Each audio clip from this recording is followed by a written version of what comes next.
voltando mais uma parte, certo? Com o objetivo de aclarar todo esse assunto para a prova de princípios fundamentais da papiloscopia, certo? Então vamos começar falando de uma coisa interessante. Muitas vezes o aluno ele sabe a questão, ele estudou, ele sabe tudo, porém ele não se apegou a alguns detalhes, como o que são elementos constitutivos. Ele sabe até a definição toda, mas não sabe a qual pertence o tema, certo? Então, atenção, falamos de elementos constitutivos, aí você já diz, já sei. Quais são os elementos constitutivos de um datilograma ou de uma impressão digital? Não do desenho digital, cuidado, né? A gente está falando de uma representação, desenho digital, a gente está olhando diretamente no dedo. Então, quais são? A gente viu crista, sulco, polo e pontos característicos. E é importante também para vocês, falei de pontos característicos, que são o quê? São minúcias, são detalhes, certo? E é muito importante que vocês dêem uma olhadinha, porque de repente eu coloco assim, que o ponto é um ponto característico, uma ilhota é um ponto característico, uma bifurcação, um trípode, e você fica naquela dúvida, e agora, isso é ou não é? Entende? Então, dê uma olhada em pontos característicos, certo? Vocês sabem que são aquelas coisas que realmente vão individualizar uma impressão digital, são aqueles detalhezinhos pequenos que tem uma impressão digital, mas dê uma estudada, ponto, bifurcação, certo? Trípode, ilhota, porque se cair uma questão assim, a ilhota é um ponto característico, você sabe que é ponto característico, mas esqueceu se ilhota é ou não, uma bifurcação, uma ponta de linha, por exemplo. Então é bom vocês darem uma passada e decorarem isso, pelo menos decorarem até o dia da prova. Também nós encontramos impressões digitais em locais de crime.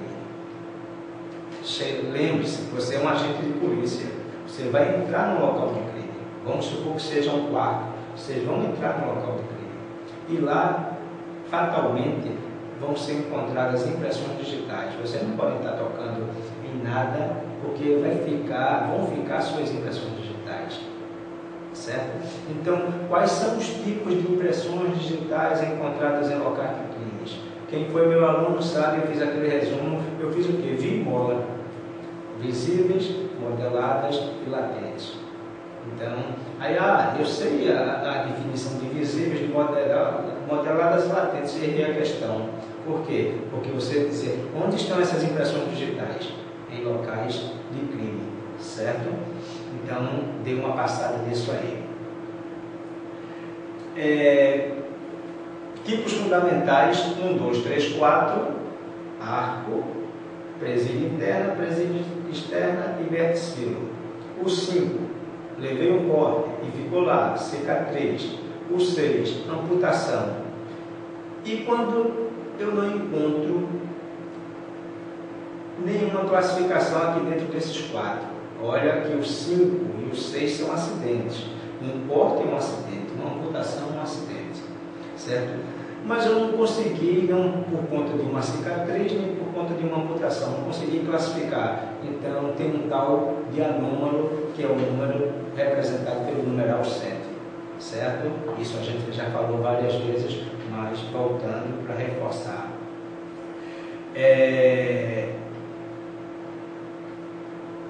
Vamos para outra questão. Quando nós fazemos um confronto, o perito papiloscopista ele vai fazer um confronto, ele vai confrontar o que com o que? Confronto, colocar uma coisa diante de outra, certo? E o que é que nós vamos confrontar?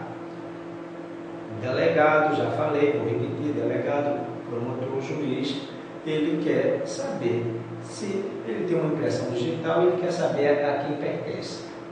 O perito papiloscopista se dirige ao local de crime e encontra uma impressão digital. O objetivo agora é descobrir a quem pertence aquela impressão digital, certo?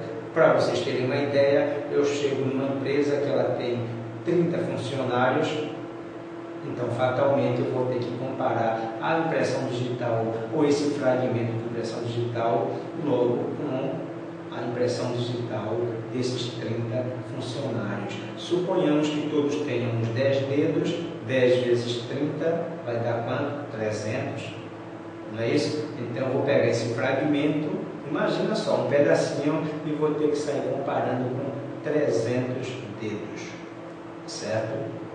Então, mas o que é que acontece? Nem sempre é uma empresa, nem sempre desconfia-se de um funcionário, certo? Logicamente que a gente vai ter que ter essa lista de funcionários. Mas é um assalto, foi um assalto e os ladrões estavam sem máscaras, não era nenhum funcionário, certo? Mas deixaram impressões digitais. Então, o que é que eu vou fazer agora? O delegado me apresenta uma lista de suspeitos que eu tenho esse material no ITB, essas impressões. Quais sejam? Tem prontuários civis que tem essas impressões que eu mostrei a vocês na sala de aula. Eu tenho índices nominais. Hoje eu tenho já impressões digitais diretamente no sistema e eu posso visualizar na tela do computador, certo? Então, o que é que eu vou fazer? Eu vou pegar a impressão digital e vou comparar com aquilo. Então, eu tenho que ter o quê? Uma impressão digital que é questionada e eu tenho que ter o quê? Um material padrão, certo? Impressão questionada e padrão e fazer essa comparação, ok? Então, tenham sempre essa ideia. O perito papiloscopista vai fazer um confronto. Logicamente, confrontar é uma coisa dentro da outra. Ele vai pegar a impressão do local de crime, ou seja, de onde for, e ele vai confrontar com uma impressão digital que tem lá, que se chama de material padrão, impressões padrões, certo? Então, isso pode ser também, o delegado manda alguém para lá e diz assim, olha, ele diz que é A, ele diz que é fulano de tal, e eu quero saber se realmente ele é essa pessoa, certo? Então, é nesse momento que eu vou pegar a impressão digital dele e se eu tiver esse material padrão dentro do Instituto da Paz do Rio, eu vou questionar, certo? Eu vou fazer essa confrontação. É interessante também para vocês, está quase acabando, certo? Mas é muito importante para vocês terem uma ideia de definição. Por quê? Existem questões que a gente coloca o desenho e vocês vão analisar e dizer se é um arco, se é uma presilha, se é um verticilo, pode ter uma questão desse tipo. Mas pode ter uma questão que seja apenas a definição, certo? Então, eu, tecnicamente, eu particularmente, eu me agarro a essa coisa. Se eu tenho verticilo, uma presilha, eu tenho uma presilha, certo? De um lado só, vamos supor que a definição seja essa, certo? Ou vai ser do lado direito ou esquerdo, eu vou ter uma laçada livre à frente dessa presilha, que é o que vai caracterizar. Se essa presilha está à minha esquerda, a esquerda do observador, olhando uma representação, eu não estou olhando diretamente no desenho, sim uma representação, um datilograma ou uma impressão digital, eu tenho que ter uma laçada, um laço livre à frente desse delta, ok? Se ele é esquerda, presilha esquerda, externa. Se esse delta está à direita, uma presilha interna. Se eu tenho dois deltas, eu vou ter que ter agora dois deltas. Se eu tenho, não preciso mais ter uma laçada, e sim uma linha curva. Ela pode estar aqui aberta, uma linha curva. Aí eu terei uma linha curva à frente desse delta, uma linha curva à frente de outro delta, caracteriza um verticilo. Então, a gente se apega a essas coisas. E o arco? Arco, você vai ter linhas partindo de um lado para o outro, com essa tendência, certo? Linhas abauladas, certo? E com essa tendência, que partem de um lado do campo até o outro, certo? E essas linhas, elas são paralelas, na verdade, elas atravessam ou tendem a atravessar. Isso seria uma definição básica de arco. Porém, eu vou me agarrar a qual questão? Eu não falei aqui em delta.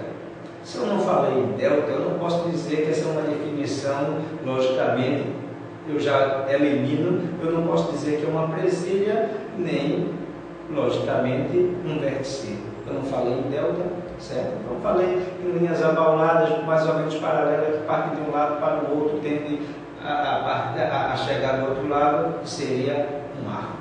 Ok, mas é bom que vocês deem uma olhada nessas definições. Mas lembre-se disso. Linha curva quando eu falo em linha curva, eu estou falando de versículo. Quando eu falo laçada livre, eu estou falando de presilha. Quando eu falo em linhas abauladas, paralelas, que partem de um lado para o outro, certo? Eu estou falando de arco. Então, só você vendo essa aula, você já vai matar essa questão, se cair uma questão desse tipo. A gente já falou o que é que um perito papiloscopista faz no local do crime, logicamente, que é coletar impressões digitais, certo?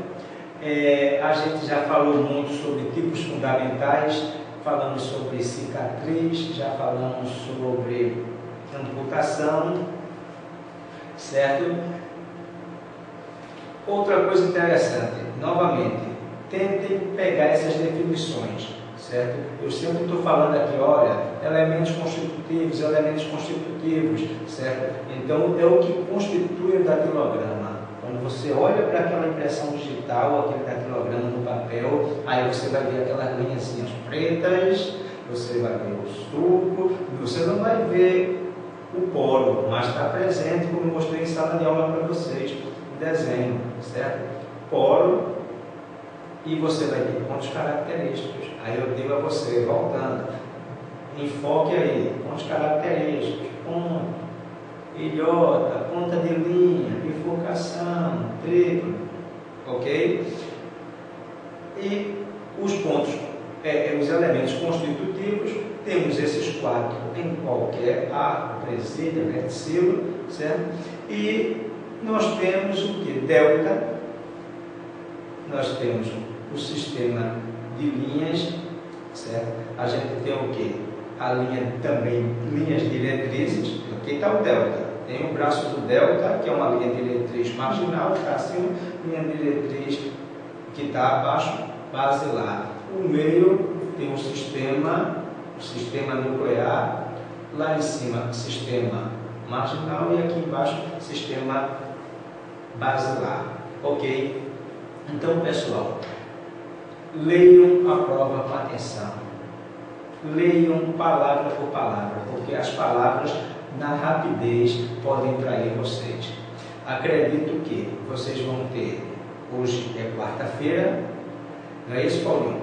Então, vocês vão ter quarta, quinta, sexta e sábado para ouvir essa aula. Lembrando que a primeira parte eu fiz com um monitor grande na minha frente, mas não deu para visualizar, certo? Mas o que eu digo, frisando, eu vou mandar e-mail para vocês, a aula mais importante é essa, certo? Porém, eu ainda vou colocar a segunda parte lá com o monitor na frente, mas frisando, assistindo a essa aula agora, certo? A essas dicas, vocês vão tirar 10 na prova, ok? Boa sorte, é isso que toda a equipe do Instituto de Identificação, todos os instrutores que deram aula a vocês, deseja a todos vocês, e quem quer ver e quem reprovado, temos certeza de uma coisa, a maioria vai tirar 10, ok, pessoal? Boa sorte e até a próxima.